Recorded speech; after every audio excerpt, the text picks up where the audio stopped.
வணக்கம் teachers, welcome to our channel. நம்ம சேனலுக்கு நீங்க புதுசாக இருந்தால் மறக்காம சப்ஸ்கிரைப் பண்ணிக்கோங்க. காமன் டெட்டுக்கு சைக்காலஜி கிளாஸ் நம்ம ஸ்டார்ட் பண்ணியிருக்கோம். இதுதான் ஃபர்ஸ்ட் கிளாஸ். இந்த வருஷம் வரக்கூடிய காமன் டெட்டுக்கான சைக்காலஜி ஃபர்ஸ்ட் கிளாஸ். சரிங்களா? மேக்ஸ் கிளாஸ் ஆல்ரெடி நம்ம சேனல்ல போய்கிட்டு இருக்கு. பார்க்கல அப்படின்னா நம்ம சேனல் பிளேலிஸ்ட்ல போய் பார்த்துக்கோங்க. இப்போ சைக்காலஜிக்கு ப்ரீவியஸ் இயர் கொஸ்டின் கலெக்ஷன்ஸ் நம்ம அடுத்தடுத்த வீடியோ வரும். சரிங்களா? நாளையில இருந்து ஒரு கொஸ்டின், அதாவது 30 கொஸ்டின் ஒரு வீடியோவுக்கு அப்படின்னு சொல்லிட்டு ப்ரீவியஸ் இயர் கொஸ்டின் ஃபுல்லாக டிஸ்கஸ் பண்ண இருக்கோம். அந்த வீடியோ நாளையில இருந்து உங்களுக்கு வந்துடும். இன்னைக்கு இம்பார்ட்டன்ட் பாயிண்ட்ஸ் பார்க்க போறோம். இப்போ சைக்காலஜில சில கோட்ஸ் இருக்கும், இதெல்லாம் வரக்கூடியது. சரிங்களா? சில உளவியலாளர்கள் சொன்ன அந்த சில கோட்பாடுகள், யாரோட கோட்பாடுகள், இந்த மாதிரிலாம் கொஸ்டின்ஸ் கேட்பாங்க. ஸோ அந்த வகையில ஒரு முக்கியமான பாயிண்ட்ஸ் அப்பெல்லாம் இந்த ஒரே வீடியோல பார்க்க போறோம். ஃபர்ஸ்ட் பாயிண்ட் பாருங்க. விலங்கோ மனிதனோ தனது நடத்தையை வெளிப்படுத்தும் போது உள்நோக்கங்கள் புலப்படும் அப்படின்னு சொல்லப்படுறது ஹார்மிக் கொள்கை. சரிங்களா? இதுதான் ஃபர்ஸ்ட் பாயிண்ட். அடுத்து செகண்ட் ஒன்னு, வடிவமைப்பு கோட்பாடு, ஸ்ட்ரக்சரலிசம் அப்படின்னு சொல்லுவோம். இதை சொன்னவர் ஸ்டிச்னர். தேர்ட் ஒன், சிந்தனை உள்ளத்தின் செயல் என்பதை மறுத்தவர் வாட்சன். வாட்சன் யாருன்னா சூழ்நிலைவாதி. இவர் மரபு கொள்கையை ஏற்றுக்கொள்ளாதவர். சரிங்களா? ஸோ இந்த எக்ஸாம் பாயிண்ட் ஆஃப் வியூல உங்களுக்கு பாயிண்ட்ஸ் ஃபுல்லா அப்படியே கீவேர்ட்ஸ் பிராக்கெட்ல கொடுத்துருக்கேன். அடுத்த பாயிண்ட், இயல்பூக்க கொள்கை, இன்ஸ்டிங்ஸ் அப்படின்னு சொல்லுவோம். இன்ஸ்டிங்ஸ் தியரி யாருன்னா மக்டூகல். சொன்னவர் மக்டூகல். ஜஸ்ட் இதுக்கு இது யாரு அப்படின்ற அந்த கீவேர்டை மட்டும் அப்படியே படிச்சுட்டு போயிட்டே இருங்க. சரிங்களா? அடுத்து பர்னார்ட். பர்னார்ட் அப்படின்றவர் சூழ்நிலைவாதி. வாட்சனும் சூழ்நிலைவாதி தான். சரிங்களா? அடுத்து 1912 நடத்தை கோட்பாட்டுக்கு எதிர்ப்பு தெரிவிக்கும் வண்ணம் உருவான புதிய கொள்கை எது அப்படின்னா முழுமை காட்சி கோட்பாடு. அடுத்த பாயிண்ட், ஹெஸ்டால்ட். ஹெஸ்டால்ட் அப்படிங்கிறது ஜெர்மானிய சொல். அதுக்கான என்ன அர்த்தம்னா உருவம், வடிவம் அப்படின்னு மீனிங். உள பகுப்பு கோட்பாடு, சைக்கோ அனாலிசிஸ், இதை சொன்னவர் சிக்மண்ட் ஃப்ராய்டு. தனிநபர் உளவியல், இண்டிவிஜுவல் சைக்காலஜி, யாரு சொன்னதுன்னா ஆட்லர், ஆல்ஃபர் ஆட்லர். பகுப்பு உளவியல், அனாலிட்டிக் சைக்காலஜி, இதை சொன்னவர் கார்ல் யூங்.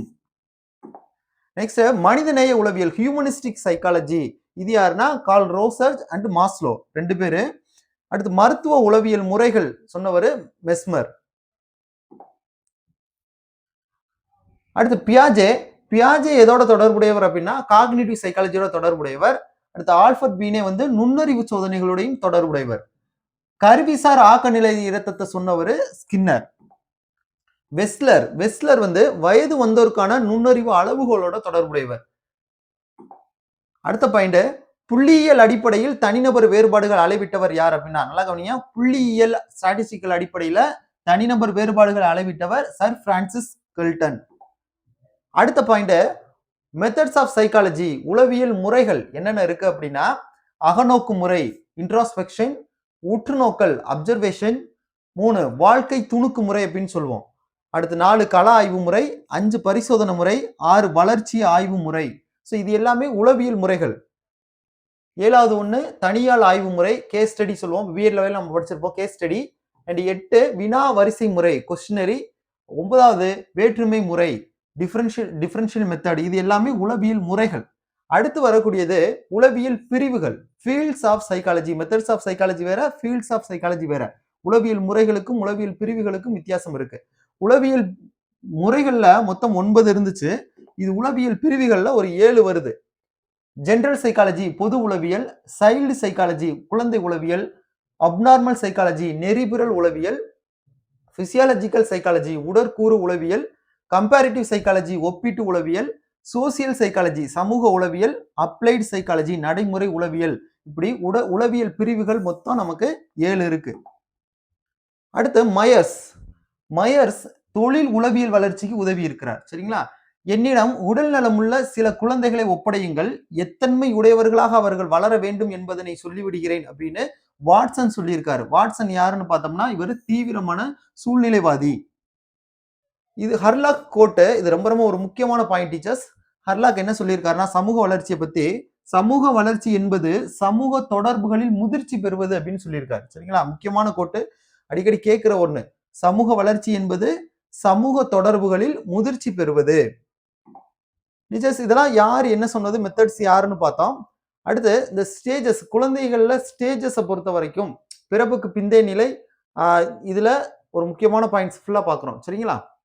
அடிப்படை சைக்காலஜி எடுத்தவொடனே ஃபர்ஸ்ட் யூனிட்ல வரக்கூடிய டாபிக் இதுதான். பிறப்புக்கு பிந்தைய நிலைகள், போஸ்ட்நட்டல் ஸ்டேஜஸ், ஃபர்ஸ்ட் என்ன வரும்னா, அதாவது குழந்தை பிறந்துருச்சுன்னா அதுக்கு அடுத்த ஸ்டேஜ். ஃபர்ஸ்ட் குளவி பருவம், இன்ஃபான்சி, பிறந்ததுல இருந்து 3 வயசு வரைக்கும். இது என்னன்னு சொல்லுவோம்? இன்ஃபான்சி ஸ்டேஜ், குளவி பருவம்னு சொல்றோம். அடுத்து 2வது குழந்தை அல்லது பிள்ளை பருவம், சைல்டுஹுட். இதுவே 2ஆ பிரிக்கிறோம். முன் குழந்தை பருவம், பின் குழந்தை பருவம்னு 2ஆ பிரிப்போம். முன் குழந்தை பருவம் ஏஜ் என்னன்னா 3 to 6, பின் குழந்தை பருவத்துக்கு ஏஜ் 7 to 10. ஸோ இதுதான் நமக்கு கொஸ்டின்ஸா வரும். சரிங்களா? சம்டைம்ஸ்லாம் பொறுத்துக்க மாதிரியே கொடுத்துருவாங்க. மேட்ச் பண்றதுக்கு 4 ஆப்ஷன் கொடுத்துட்டு, இப்போ நமக்கு நிறைய பார்த்தீங்கன்னா தெரியும். கூற்று, காரணம், அதே மாதிரி பொறுத்துகள்லாம் அப்படியே எம்சிக்யூலே பொறுத்துக்க மாதிரிலாம் கொடுக்குறாங்க. ஸோ டிஃப்ரெண்டா கொஸ்டின்ஸ் மேக் பண்றாங்க. ஸோ இதெல்லாம் ரொம்ப கவனமா பார்த்துக்கணும். அடுத்து 3வது குமரப்பருவம், அடோலசன்ஸ் பீரியட். இதுல கொடுத்திருக்கிறதுல ரொம்ப ரொம்ப முக்கியமான பீரியட் என்னன்னா குமரப்பருவம். பேப்பர் 2க்கு இதுல 3ஆ பிரிப்போம். முன் குமரப்பருவம் ஏஜ் வந்து 11ல இருந்து 13 வரைக்கும் இருக்கும். அடுத்து குமரப்பருவம் 13ல இருந்து 15 வரைக்கும் இருக்கும். இந்த அடுத்து பின் குமரப்பருவம் வரும்.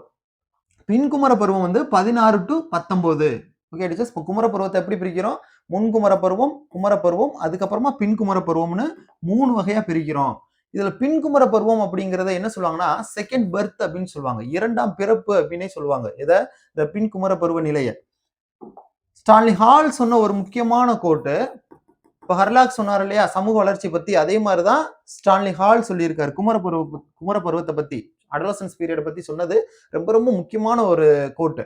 சிக்கலான அமைதியற்ற பருவம் அப்படின்னு சொல்றாரு. இந்த பின் குமர பருவத்தை சிக்கலான அமைதியற்ற பருவம் அப்படின்னு சொல்றாரு. இங்கிலீஷ்ல period of storm and stress அப்படின்னு சொல்றாங்க. சொன்னவர் யார் அப்படின்னா ஸ்டான்லி ஹால். அடுத்து லாஸ்டா முதிர் பருவம். பின் குழந்தை பருவங்கள் அடுத்து வர்றது முதிர் பருவம். குமர பருவத்துக்கு அடுத்து முதிர் பருவம், அடல்ட்ஹுட் அப்படின்னு சொல்லுவோம். இதுலயுமே சில வகைகள் இருக்கு. முன் முதிர் பருவம், பின் முதிர் அல்லது நடுவயது பருவம் அப்படின்னு சொல்லுவோம். முன் முதிர் பருவம் எப்ப அப்படின்னா 20 to 29. சரிங்களா? 20 வயசுல இருந்து 29 வயசு வரைக்கும் நம்ம முன் முதிர் பருவம் அப்படின்னு சொல்றோம். அதே இது 30ல இருந்து 50 வரைக்கும் இருக்க அந்த ஸ்டேஜ பின் முதிர் பருவம் அல்லது நடுவயது முதிர் பருவம் அப்படின்னு சொல்லுவாங்க. அடுத்து லாஸ்ட் 5வது ஸ்டேஜ் தளர்வு பருவம், இந்த 50 to 60. அடுத்து 6 லாஸ்டா முதுமை பருவம், 60 வயசை தாண்டிருச்சுன்னா முதுமை பருவம் அப்படின்னு சொல்லுவோம். டீச்சர்ஸ், ரொம்ப ரொம்ப முக்கியமான பாயிண்ட்ஸை ஃபுல்லா இந்த கிளாஸஸ்ல பார்த்துருக்கோம். டீச்சர்ஸ், இப்போ நம்ம பார்த்த இந்த மெட்டீரியல் எல்லாமே நம்மகிட்ட பிரிண்டட் புக்காவே இருக்கு. உங்களுக்கு புக் வேணும் அப்படின்னா 9585992871 இந்த நம்பருக்கு நீங்க வாட்ஸ்அப் பண்ணி வாங்கிக்கலாம். நம்ம புக் எப்படி இருக்கும்னா ப்ரீவியஸ் கொஸ்டின் இருக்கும். அதாவது இது வரைக்கும் நடந்த 2012ல இருந்து இது வரைக்கும் நடந்த எல்லா ப்ரீவியஸ் இயர் கொஸ்டினும் இருக்கும். பிளஸ் இம்பார்ட்டன்ட் பாயிண்ட்ஸ் இருக்கும். எதெல்லாம் ரொம்ப ரொம்ப முக்கியமோ அந்த மாதிரி செலக்ட் பண்ணி கொடுத்துருப்போம் முக்கியமான points. So PYQ plus important points சேர்ந்து ஒரே மெட்டீரியலா உங்களுக்கு ரெடியா இருக்கு. ஸோ புக் வேணும்னா 9585992871 இந்த நம்பருக்கு நீங்க வாட்ஸ்அப் பண்ணி வாங்கிக்கலாம். அடுத்த வீடியோல சந்திக்கலாம். நன்றி.